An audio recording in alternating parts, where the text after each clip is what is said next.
Alors, mes amis, nous allons rentrer dans un espace extraordinaire. Et pour bénéficier de cette réalité extraordinaire, je vous propose simplement que nous fermions les yeux et que nous prenions tous ensemble 5 respirations, bien que nous soyons à distance. Vous allez voir, nous allons rentrer dans un même état d'esprit commun. Donc, on ferme les yeux et on prend 5 profondes respirations tous ensemble et ensuite, je vous expliquerai la façon dont la séance va se dérouler. On y va.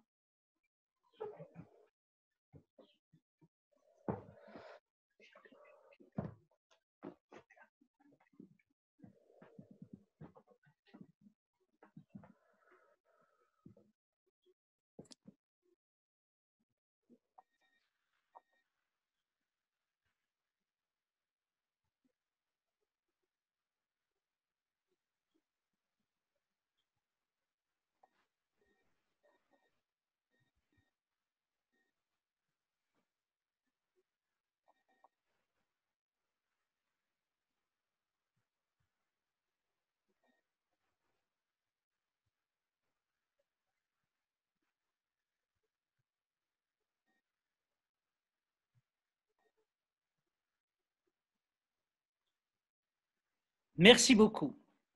Je ne sais pas si vous avez eu le même sentiment que moi, mais dès que j'ai fermé les yeux et que j'ai respiré, j'ai immédiatement senti quelque chose qui nous unissait à distance.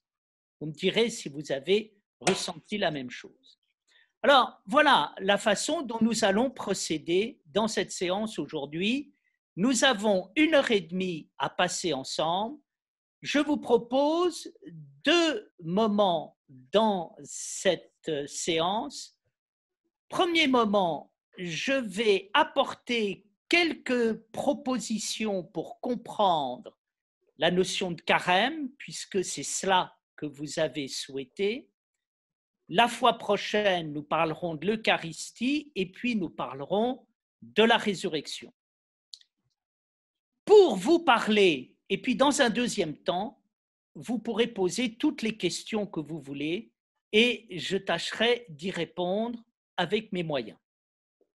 Donc, il s'agit ici de propositions et qui renvoient à mon expérience et à ma manière d'aborder les évangiles et d'autre part, ce qu'on peut appeler la chose religieuse. Mon préalable est le suivant, je crois qu'il faut faire quelques mises au point préalables pour comprendre l'espace dans lequel nous sommes et pour comprendre le Christ, puisque c'est lui qui est le centre de toute la réalité qui nous occupe. Je crois qu'il est important de comprendre 2-3 choses essentielles. Pour comprendre ce qui se passe dans les évangiles, il est très important de sortir du personnage historique Jésus, c'est-à-dire l'homme.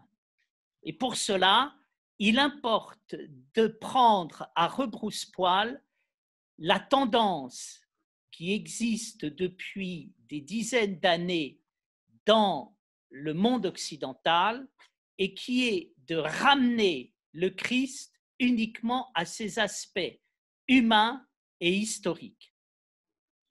Je crois que pour comprendre le Christ, il faut respecter ce qui est dit dans le prologue de l'évangile de Jean, à savoir qu'il est le Verbe fait chair.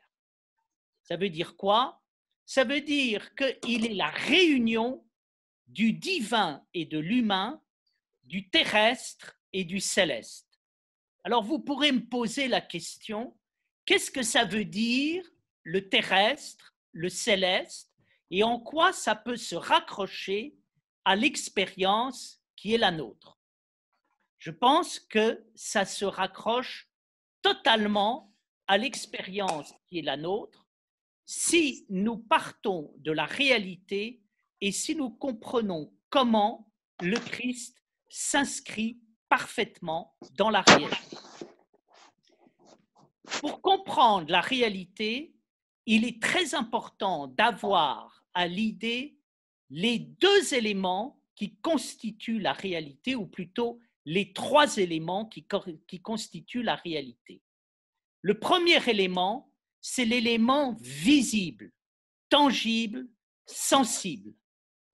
Le deuxième élément, c'est ce qu'il y a derrière la réalité concrète, ce qui fait que le réel est le réel.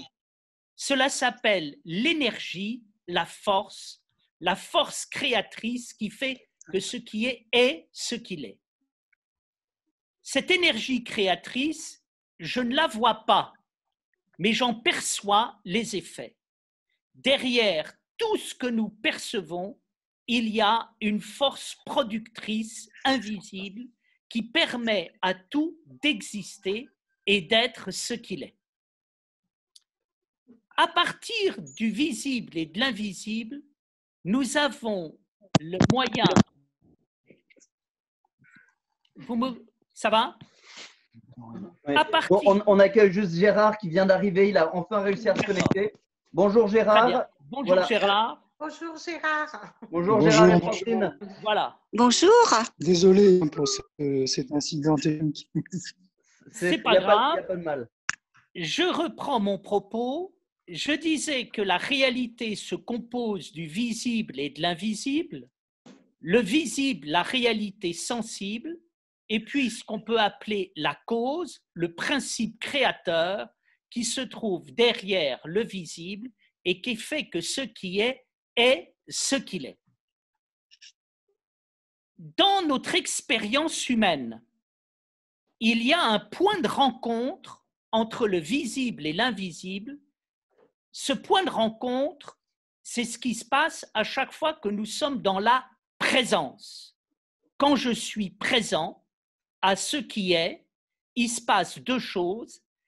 Ce que je vis est très concret et en même temps, c'est plein d'énergie. Parce que je suis présent à ce qui est, je fais vivre activement ce qui est. Et donc là, nous avons une expérience forte au niveau humain qui est l'expérience du concret sensible, de l'énergie et de la rencontre entre le concret et l'énergie qui est la présence. La notion de présence, elle est continuelle dans notre expérience humaine. À l'école, on nous éveille pour faire de nous des êtres présents et nous allons, au cours de notre vie, vers des niveaux de présence qui sont de plus en plus élevés et qui nous permettent de percevoir tous les domaines de la réalité. Là, j'ai décrit le plan humain de l'expérience du visible et de l'invisible, mais il faut savoir que ce plan va beaucoup plus loin et ne va pas simplement dans le plan humain, mais dans le plan divin. Aller dans le plan divin, cela veut dire que la réalité dans laquelle nous sommes n'est pas simplement une réalité humaine ou bien encore une réalité matérielle et cosmique, ça va encore beaucoup plus loin que tout ça.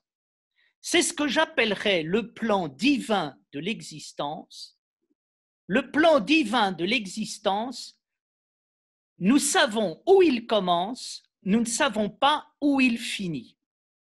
Dans cette approche du caractère divin, nous avons affaire à une ouverture qui est proprement prodigieuse et qui nous amène à voir les choses avec les yeux de la nouveauté. Voir les choses avec les yeux de la nouveauté, c'est être capable de tout récapituler pour le porter à sa puissance maximum. Et là, nous rentrons dans le mystère du Christ. Pourquoi est-ce que le Christ intervient et pourquoi est-ce qu'il est important dans l'histoire mondiale? Il est important dans l'histoire mondiale parce que il réalise ce qui était en semence dans l'expérience humaine et dans l'expérience religieuse. Les hommes ont toujours eu le sentiment que dans la réalité concrète qui est la leur, il y a non seulement une énergie qui se trouve derrière cette réalité, mais une énergie prodigieuse, une puissance incroyable qui va bien plus loin que tout ce que l'on peut imaginer. Et le paradoxe, c'est que quand nous vivons cette énergie prodigieuse, eh bien, il se passe des révélations, des ouvertures, des expériences de connaissance qui sont des expériences fortes. Qu'est-ce qui caractérise le Christ dans l'histoire humaine?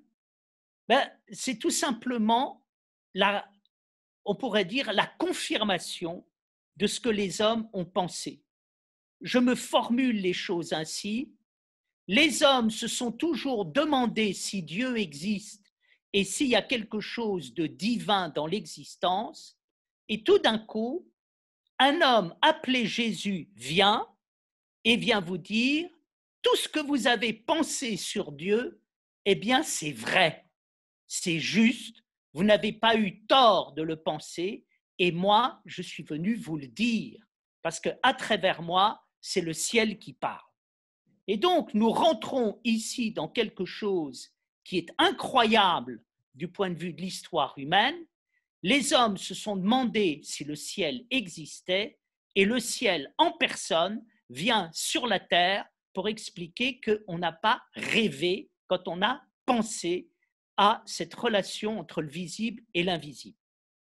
Alors, quand je vois le Christ ainsi, je respecte la tradition orthodoxe à laquelle j'appartiens et qui met toujours en relation le Christ avec ce qu'on peut appeler le divino-humain. L'homme, c'est quoi? C'est ce qu'il peut y avoir de plus haut dans l'évolution cosmique, matérielle et visible. Dieu, c'est quoi? C'est ce qu'il peut y avoir de plus haut dans la présence invisible. Et le Christ, c'est quoi? C'est le rassemblement du visible et de l'invisible à travers le Dieu fait homme. Donc, c'est quelque chose qui est inouï à l'image, disons, dans la vision que l'on peut avoir de l'histoire mondiale de l'homme. Qui est-ce qui a bien compris cette idée dans le monde moderne? Par exemple, Teilhard de Chardin est quelqu'un qui a cette vision du Christ qui embrasse tout dans le visible et dans l'invisible. Et lui, qui était un grand scientifique, disait cette idée du Christ qui rassemble tout, c'est à la fois quelque chose qui me vivifie en tant que croyant, mais en même temps qui me passionne en tant que savant. Comprendre cela, c'est comprendre quoi? C'est comprendre que le Christ est venu dans notre monde pour nous libérer et nous permettre d'aller vers un destin proprement inouï. Et je crois que c'est le deuxième élément. L'humanité ne se rend pas compte à quel point sa destinée est prodigieuse.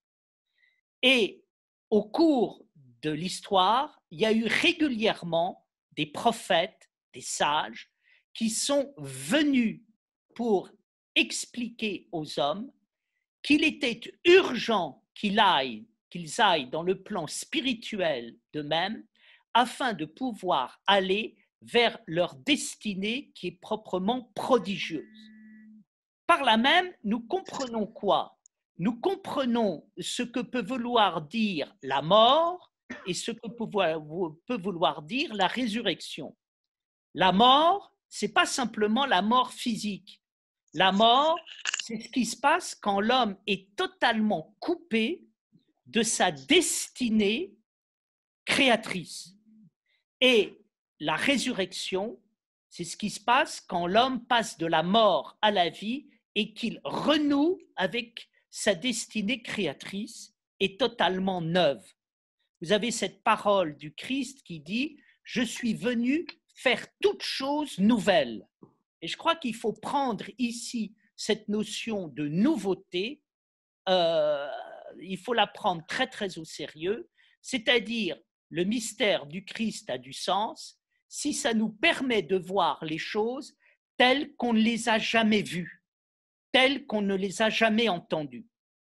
Je pense qu'on a une chance de comprendre ce qui se passe avec le Christ si à un moment on comprend qu'il est venu nous parler d'une réalité et d'une humanité et en même temps d'une religion avec des mots totalement nouveaux tels qu'on ne les avait jamais entendus à ce point-là.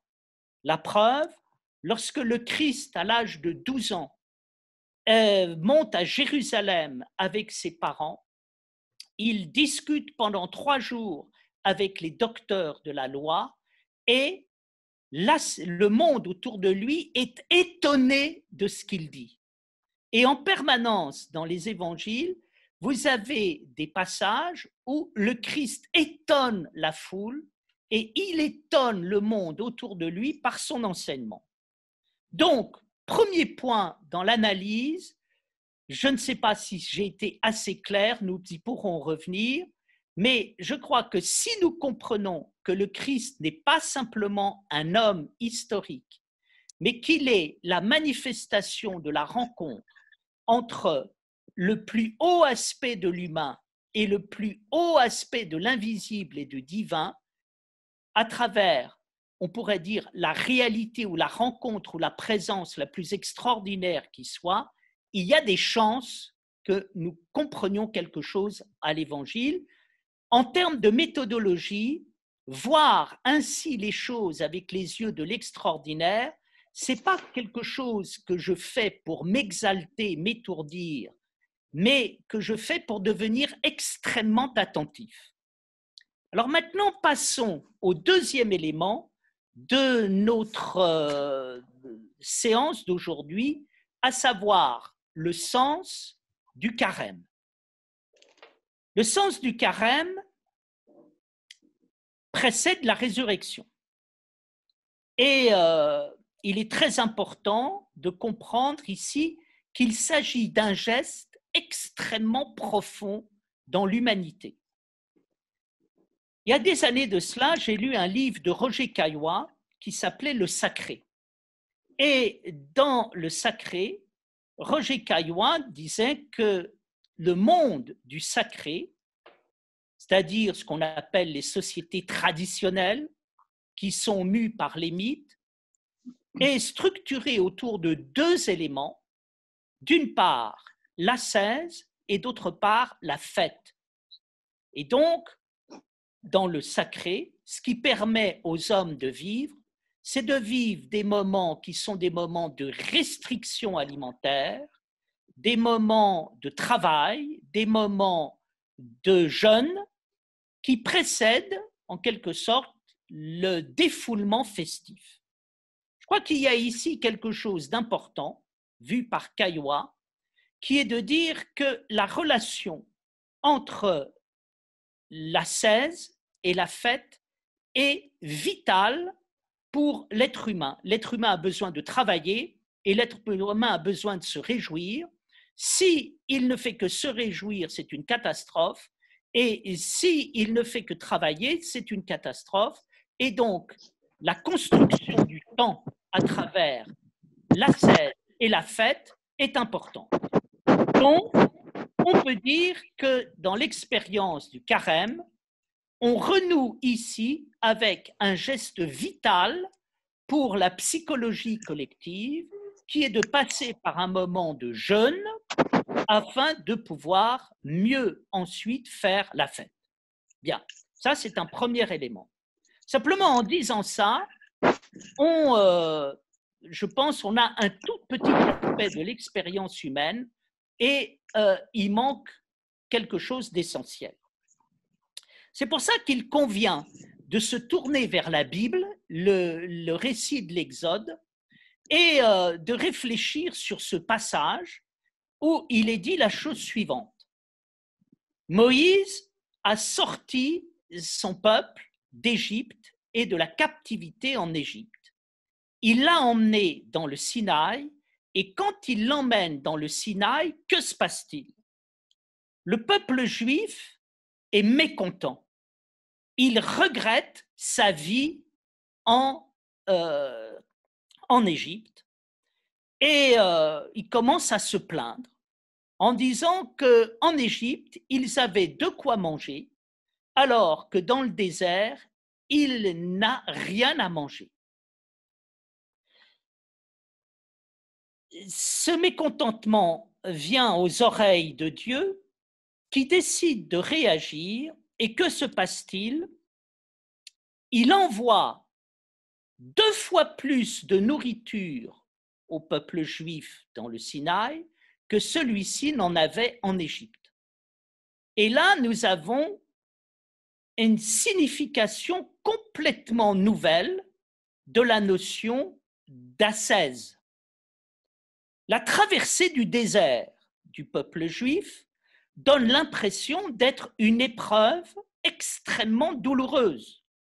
La preuve, dans notre langage, quand nous disons c'est une traversée du désert, c'est toujours une épreuve et quelque chose de douloureux. Or, énorme surprise qui apparaît dans la Bible, la traversée du désert n'est absolument pas douloureuse, c'est au contraire un moment où, premièrement, le peuple juif va manger 2 fois plus qu'en captivité, et deuxièmement, il va manger une nourriture qui va lui venir directement du ciel. Alors, je pense que si nous prenons ici un peu de recul, nous pouvons apercevoir que la Bible donne à la traversée du désert un sens totalement nouveau. Il ne s'agit pas de passer par un manque pour pouvoir aller vers la fête, mais en tant que tel, le manque est une fête. En tant que tel, la traversée du désert est une fête. Pourquoi?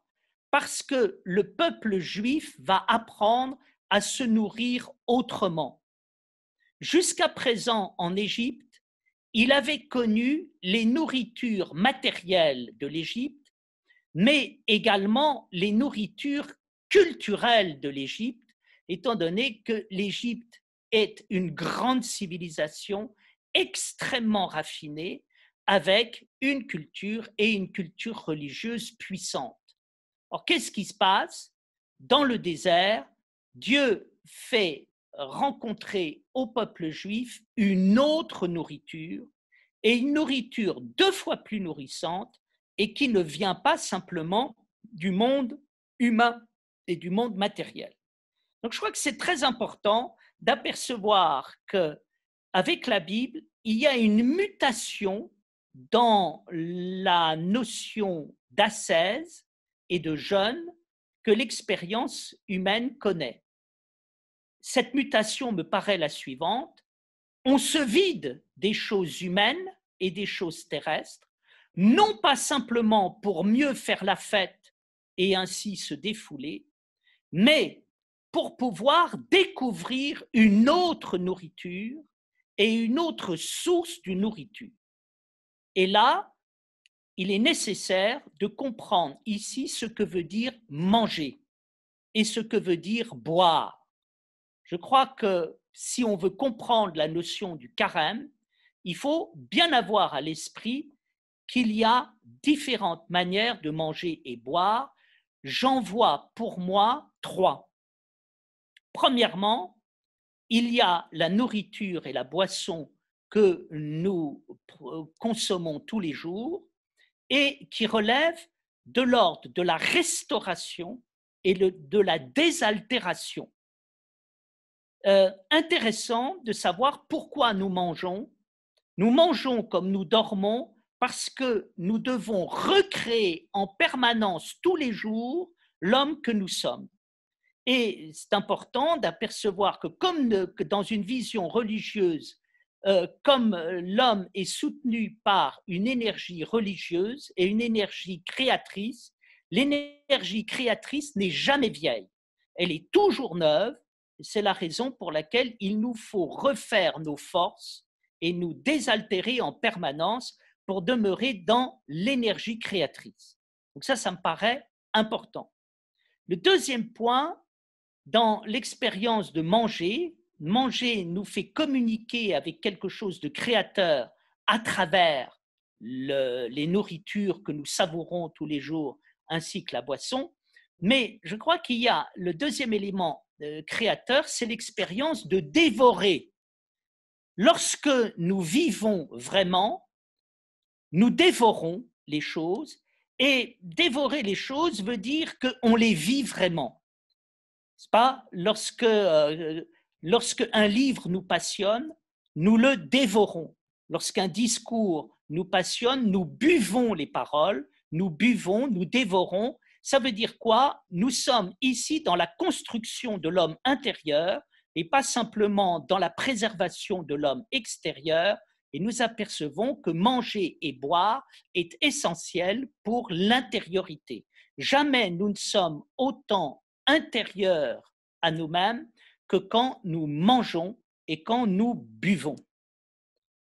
Mais troisièmement, il y a une autre source de nourriture et une autre source de boisson qui n'est pas simplement liée à l'extériorité ou à l'intériorité, mais qui renvoie au plus profond de nous-mêmes. Il y a manger, et puis d'autre part, il y a le fait d'être nourri. Quand est-ce que nous sommes nourris? Nous sommes nourris lorsque, à un moment, quelque chose nous est donné et dit qui va dans la substance de notre être et qui, à un moment, nous permet d'éveiller la flamme de l'existence. Alors, il y a des moments extraordinaires où nous sommes nourris. C'est, je pense, certains professeurs extraordinaires où tout d'un coup, vous avez écouté un cours et ce cours est rentré tellement profondément à l'intérieur de vous-même qu'à un moment, vous vous dites, là, j'ai du grain à moudre pour des mois et des mois parce que ce que j'ai reçu est unique. Qu'est-ce qui est important dans la nourriture? C'est d'aller dans la nourriture et la boisson qui vont nous faire vivre dans l'intérieur de nous-mêmes en nous donnant envie de vivre et en éveillant en nous l'amour intense de la vie. Alors là, à un moment, nous apercevons quoi? Quelqu'un qui nous donne ça, c'est un bienfaiteur, c'est un sauveur.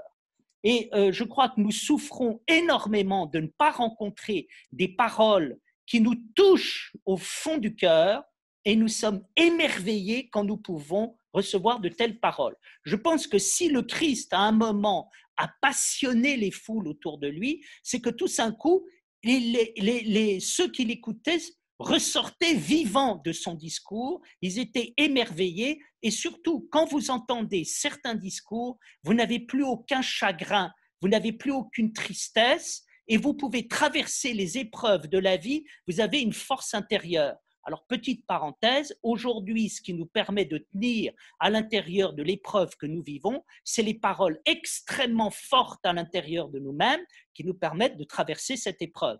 Et ça, c'est extrêmement important. La preuve, lorsque le Christ parle, la foule dit apprécier ses discours parce qu'il ne parlait pas comme les scribes. Donc, il ne parle pas, comme disait Marcel Jousse, une nourriture algébrosée qui ne vient plus du corps et du cœur et qui ne nous passionne pas, mais une nourriture totalement vivante. Bien. Alors, nous devons passer ici à un autre niveau, et c'est le niveau qui se passe dans les évangiles, et c'est le texte que je vous ai proposé. Le texte que je vous ai proposé est tiré de l'évangile de Matthieu, chapitre 4, versets 1 à 11. Ce texte suit directement la théophanie qui est le baptême du Christ par Jean, où le Christ a été baptisé d'eau. Et il va aller dans le désert où il va recevoir le baptême de l'Esprit. D'ailleurs, au début du texte, il est dit que l'Esprit, après le baptême, a emmené le Christ dans le désert pour qu'il soit tenté par le diable. Alors, c'est très important de comprendre une chose. Dans l'évangile de Jean, le Christ a un entretien avec Nicodème, le chef des pharisiens, et le Christ dit à Nicodème la parole suivante: tout homme qui ne naîtra pas de nouveau ne pourra pas rentrer dans le royaume des cieux, et naître de nouveau, c'est être baptisé par l'eau et l'esprit.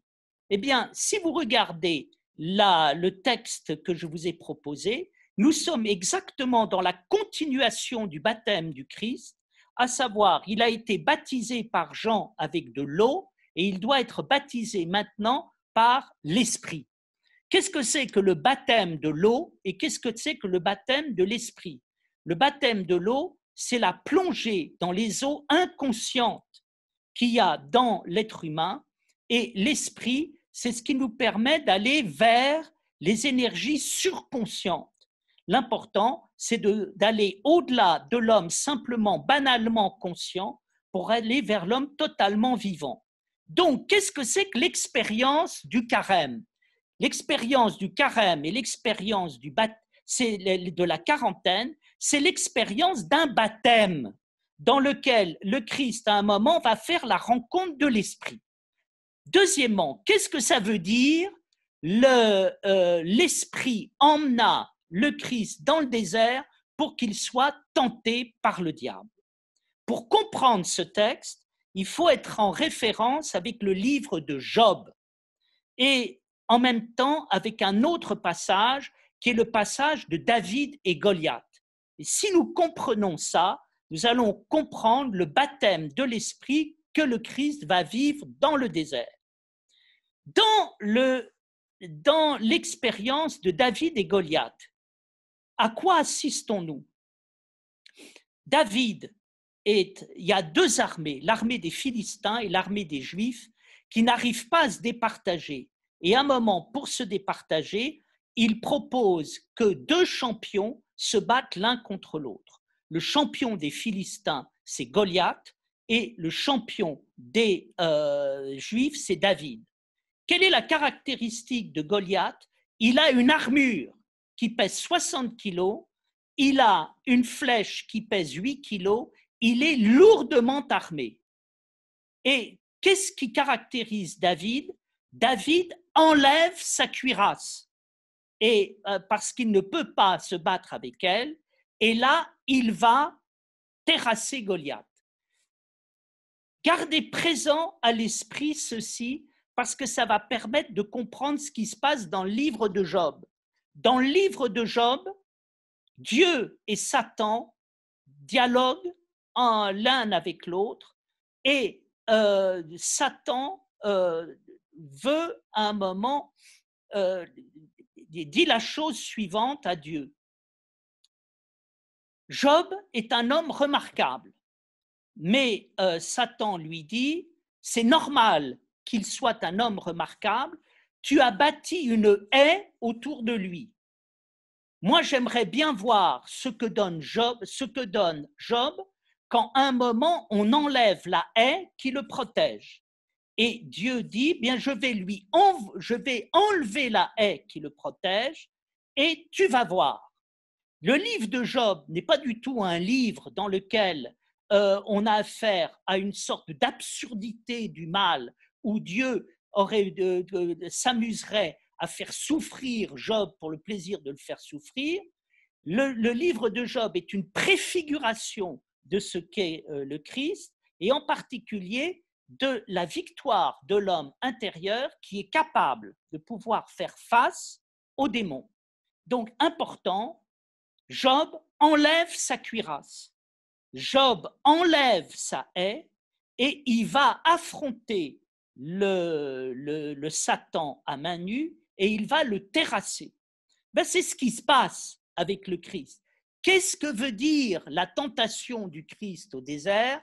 La tentation du Christ au désert, c'est ce qui se passe lorsque le Christ va affronter l'esprit dans toute sa dimension, sans les protections divines, que ce soit la cuirasse comme celle de Goliath ou bien la haie comme celle de Job.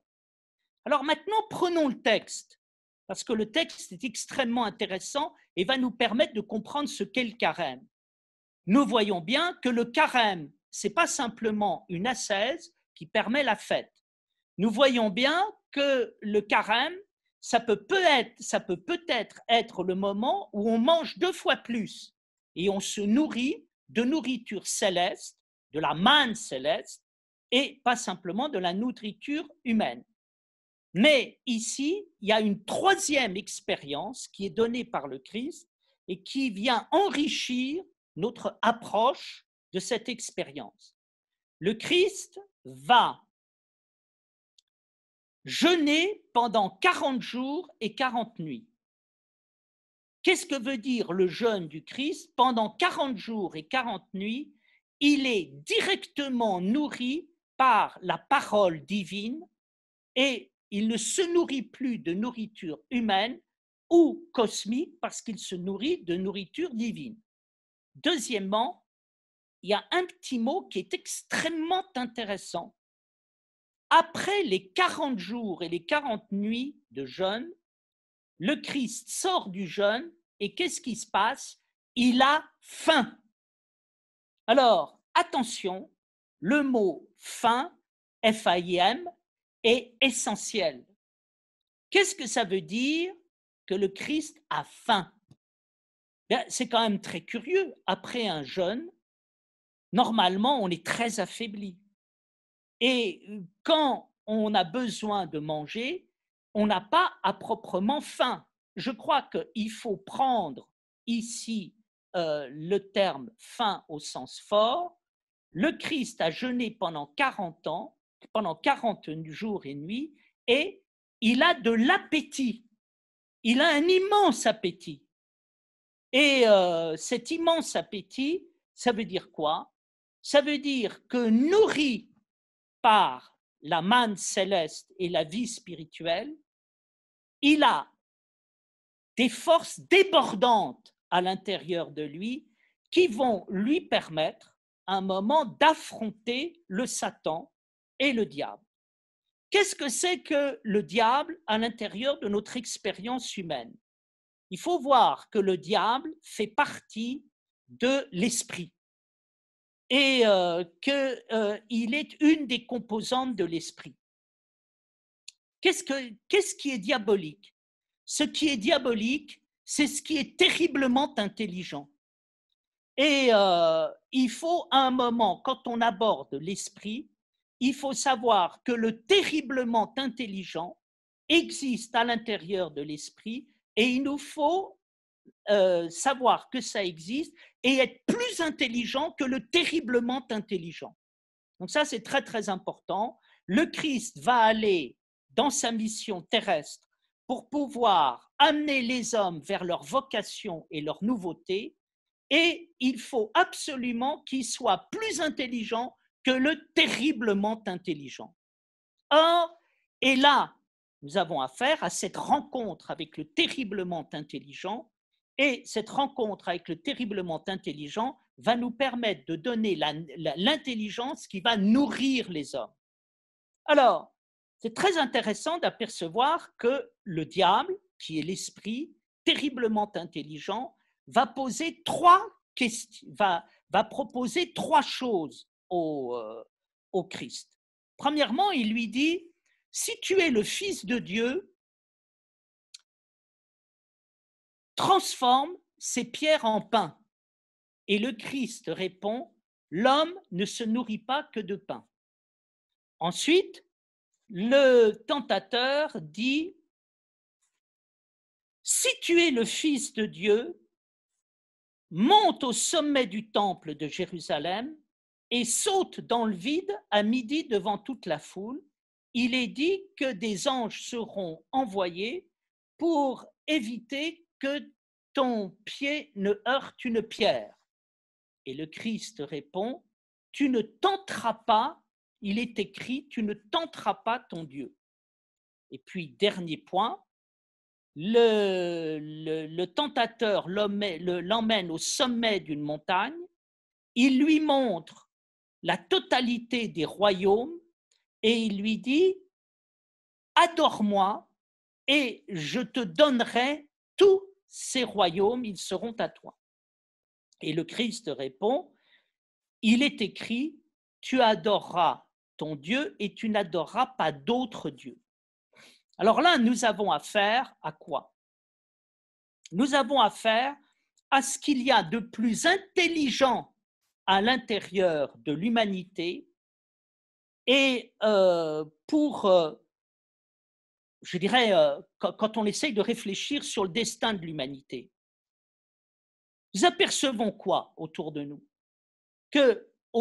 En permanence, nous nous demandons comment sauver le monde, comment sauver l'humanité, comment faire en sorte qu'à un moment, on puisse mettre fin aux injustices, aux souffrances, aux divisions des hommes, et nous nous tournons vers le politique.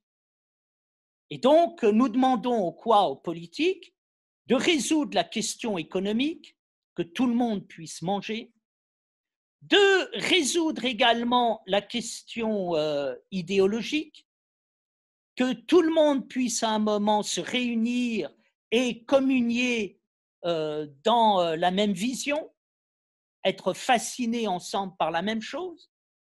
Et puis, à un certain moment, il nous est demandé, bien, en même temps, d'avoir le véritable pouvoir qui va à un moment nous débarrasser définitivement de la violence. Et en particulier, si nous avons le pouvoir économique et idéologique qui est capable de pouvoir pacifier les hommes, eh bien, que s'il prend le pouvoir, eh bien, il pourra à un moment pacifier le monde et arriver à ce que nous souhaitons tous, c'est-à-dire la réconciliation des hommes et une humanité qui peut enfin vivre sans être accablée par les épreuves auxquelles celle-ci est confrontée.